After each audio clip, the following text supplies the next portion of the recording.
going to make a lot of people hate me. But at the end of the day, I think truth is more important, and especially in times of tremendous deceit, which I think we are in today. I am talking specifically to the heart of Black America right now. I'm speaking to you. If you can share this video to Black Americans, they're going to be angry with me, but it needs to be said. So let's just start at the beginning of where my train of thought comes from. You guys know that I am a huge fan of the writings of Walter Williams, Shelby Steele, and Thomas Sowell. They have really informed many of the things that I think about today. To me, being a Black conservative is not a trend. It is not just being a Trump supporter. It is about doing the hard work and the research and learning the things, the things behind what conservatism, the foundation of what conservatism really is, really. And I came across something in Shelby Steele's book that hit me like a truck, and it has stuck with me, and it has transformed me. And I hope that when I repeat this to you, it will transform you, Black Americans, to realize that there is something very ugly and broken about our culture. And the only way we're going to fix it is if we're honest about it. So Shelby Steele was talking in his book, I believe it was White Guilt, and he was talking about something unique about the culture of Black Americans that you will not find in any other culture in America. And it is the fact that we cater to the bottom denominator of our society. Let me explain what he means by that. He means to say that we are the only community that will get outraged and get up and organize and picket in protest to defend the bottom denominator of our community, meaning criminals, burglars, robbers, anything that you commit a crime. Only Black Americans will be out picketing to defend the criminals. It is not something that white Americans do, not something that Jewish Americans do. You will be hard-pressed to find a Jewish American who has a rap sheet as long as the day, and something bad happens to that person, and Jewish people are using their platform to speak out in defense of that person. It won't happen. Same for white Americans. Not a single white American is out there defending Derek Chauvin. They will dispose of the people that they think are at the bottom of their society, and they will instead uplift the people that are at the top of their society, which means that they're raising their average very easily. When you rally behind the people that are doing the good things in your society, as opposed to people that are doing bad things in society, you raise your average. So we have collectively lowered our average because over the last 5 years, it has become extremely fashionable for us to martyr criminals. It's unbelievable. Not even Latinos do this. They will not martyr their criminals. They do not put the names of their criminals on shirts. They don't buy posters of their criminals. They don't get celebrities to speak out about their criminals and in defense of their criminals. They just say, you are a criminal, goodbye, right? That is just, but Black Americans were unique, and it is incredible because we dismiss people that are at the top of our communities. Bye-bye, Condoleezza Rice, you're a coon. Bye-bye, Larry Elder, you're a coon. Bye-bye, Shelby Steele, Thomas Sowell, coons, Uncle Tom's gone. Bye, hate you. Here we are, George Floyd, you are a martyr and a hero. Now, when I first saw the story circulating, everybody wanted to jump on and make him out to be the modern day Martin Luther King. He was just getting his life together. He was out there doing good things. He was making music. Based off the video I saw and the 911 transcript, that just didn't sound accurate to me. But I wanted to let everybody play pretend because it was fashionable and it was trending. I mean, first and foremost, the person who called 911 clearly said that he was on drugs, that something was wrong, that he was not sober, and the person couldn't make out what drug he was on if you read the 911 transcripts. Beyond that, if you look at a video, you will see, which the media has tried to censor, when he is leaning against the wall, when the cop initially puts George Floyd against the wall, he drops a white baggie of a substance on the ground. I don't know what it is. It could be cocaine. God knows what it is in that little baggie, but he does drop it beside him. So it's a man that had drugs on him, was using counterfeit bills, and was high, and went into a store, and the police were subsequently called to him. Now, there is no dispute and no argument that you're going to hear from me that what Derek Chauvin did was right. There is not, and the reason why I'm not talking about Derek Chauvin is because we actually have reached a consensus in this society. Everybody agrees that what he did was wrong. Everybody is happy that he is arrested no matter what color you are. And every single person hopes that justice is served to George Floyd's family. That is not why I'm doing this video. This is not a defense of Derek Chauvin. This is not a video to say that when you are a criminal, you deserve to die. Nope, none of that. I want to talk about martyring criminals. I want to talk about suddenly putting them on t-shirts and picket signs and marching and pretending they were the best representatives that we've had of our community. So I then decided to take a dive and to look at his record. George Floyd, what is his record? Does it matter?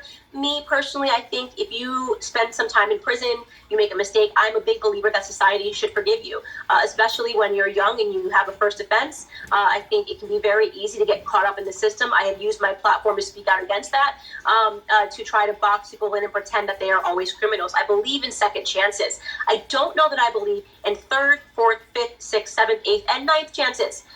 So I wanted to show you guys what the media has not been reporting on. You can say this is not a value, but I'm going to tell you why it is a value.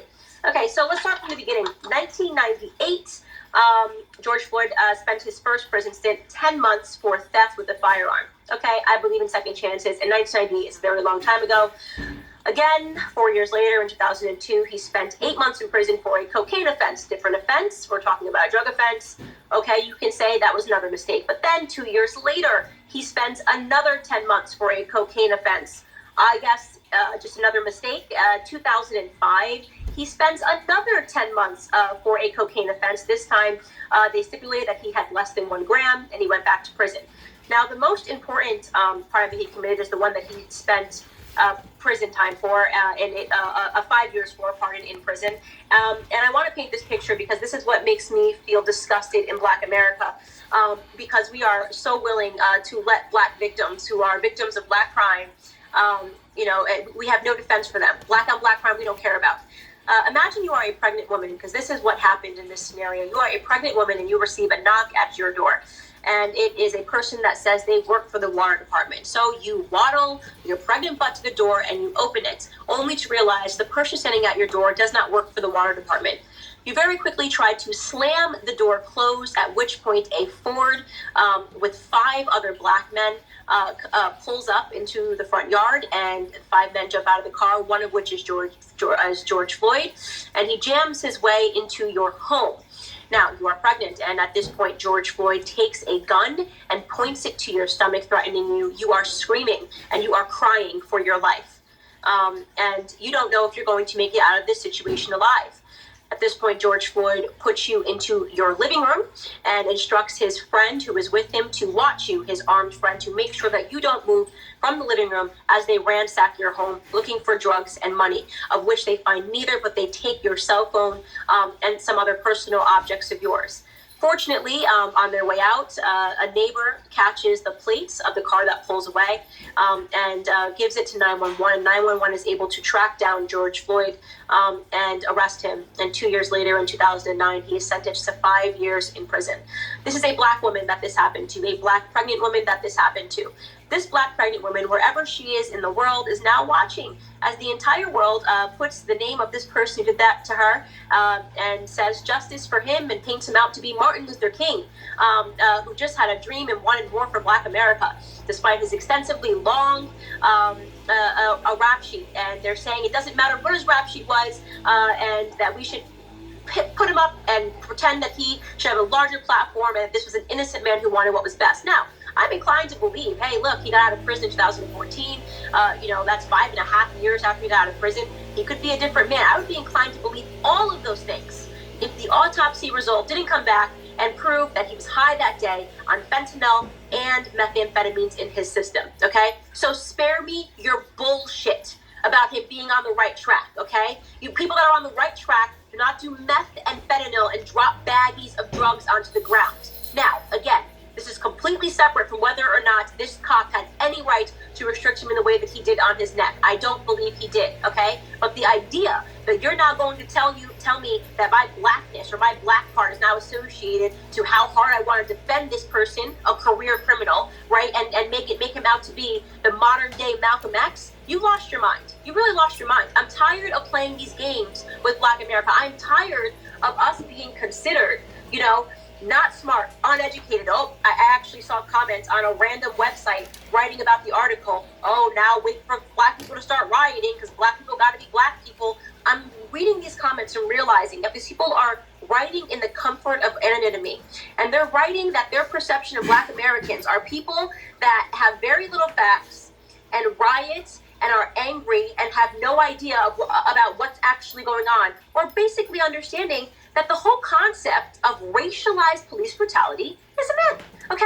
All you have to do is sit down and do basic mathematics to discover that the entire narrative that we have been sold is a lie, okay? It's a lie. There is no racially targeted police brutality against Black Americans. In fact, if you are a white American and you commit a violent crime, you have a 25% higher chance of suffering a police fatality than Black people. Now, you might come across some people that are really bad at math, and they'll say, Candice, I know that only 9 Black people were killed last year unarmed by police officers, and 19 white people were killed unarmed by police officers. But Black Americans are only 13% of the population, and white Americans are 60% of the population. So that's why. No, that's not how math works. You don't look at the numbers according to how many Black people there are in America and how many white people there are in America, because not all white people commit crimes and not all Black people commit crimes. The numbers you look at is how many police encounters Black people had versus how many police encounters white Americans had. And when you look at those numbers, you will realize that the only thing we're doing disproportionately in this country is committing crimes.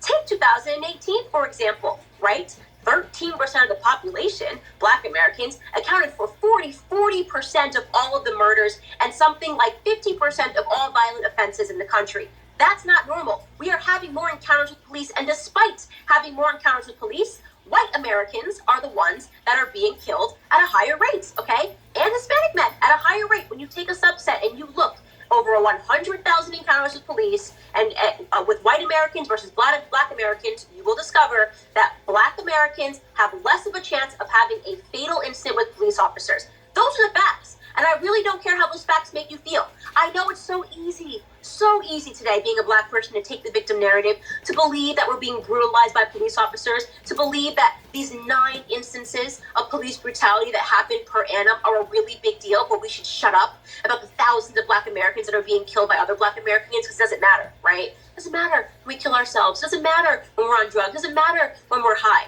We want the police officers to hold our hands. And if, God forbid, something goes wrong in the midst of a police arrest, we want to riot and we want to burn down our own neighborhoods, because that makes so much sense. And we'll ally ourselves with the far left crazy Antifa thugs who know exactly what they're doing, who know exactly who know exactly which group of Americans will be the most responsive and the most emotional. They get a couple of big celebrities to tell you Black Lives Matter, and put up a symbol while they're marching with you because they all think we're stupid. That's the truth. The left thinks we're dumb, okay? And we have to stop proving them right. We have to stop taking the bait. We have to stop accepting a foolish election time narrative that is going to disappear on November 3rd. It's going to be like it never happened. The gap between Philando Castile, who, by the way, was a real victim, who I used my platform to speak out about, right? The gap between Philando Castile and George Floyd is exactly 4 years. What do you think, guys? What do you think this is really about?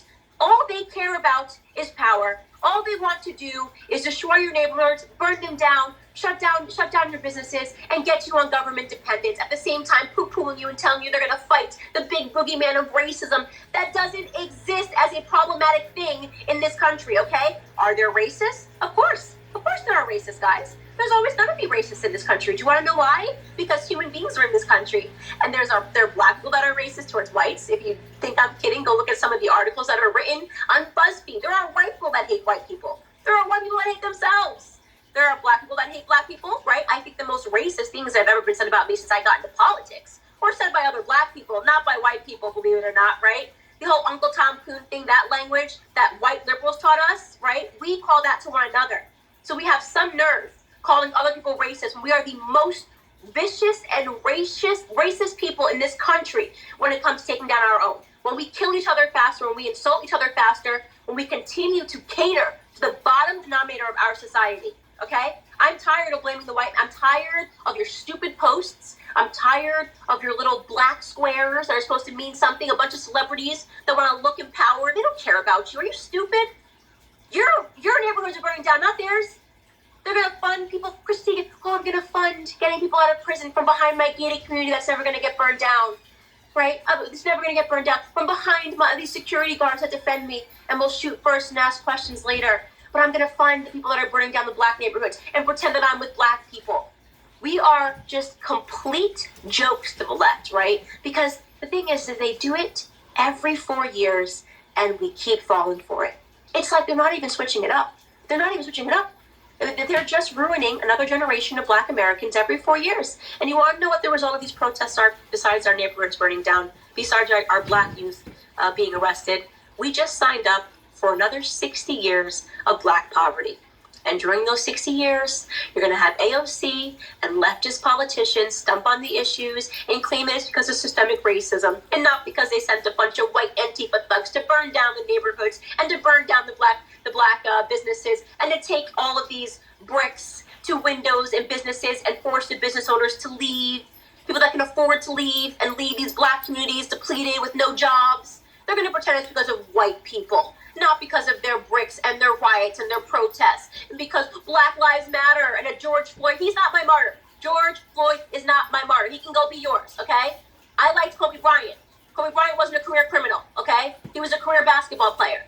You want to go have a George Floyd be your martyr? Go have him be your martyr. Put a poster of George Floyd up on a T-shirt. Walk around, Luke, be an idiot. But I want nothing to do with it. Okay?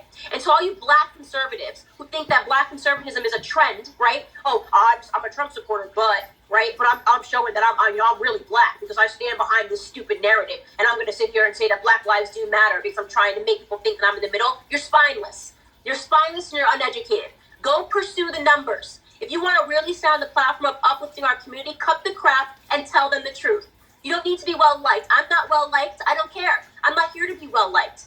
You want to know what my job is? My job is to be an alarm clock for Black America. You know what an alarm clock does, right? It's a really annoying sound. Everybody hates. There's nobody in the world that likes an alarm clock. But when it goes off, eventually you wake up. My job is to wake up Black America, okay? And the only way I can do it is by telling the truth. So thank you guys so much for listening.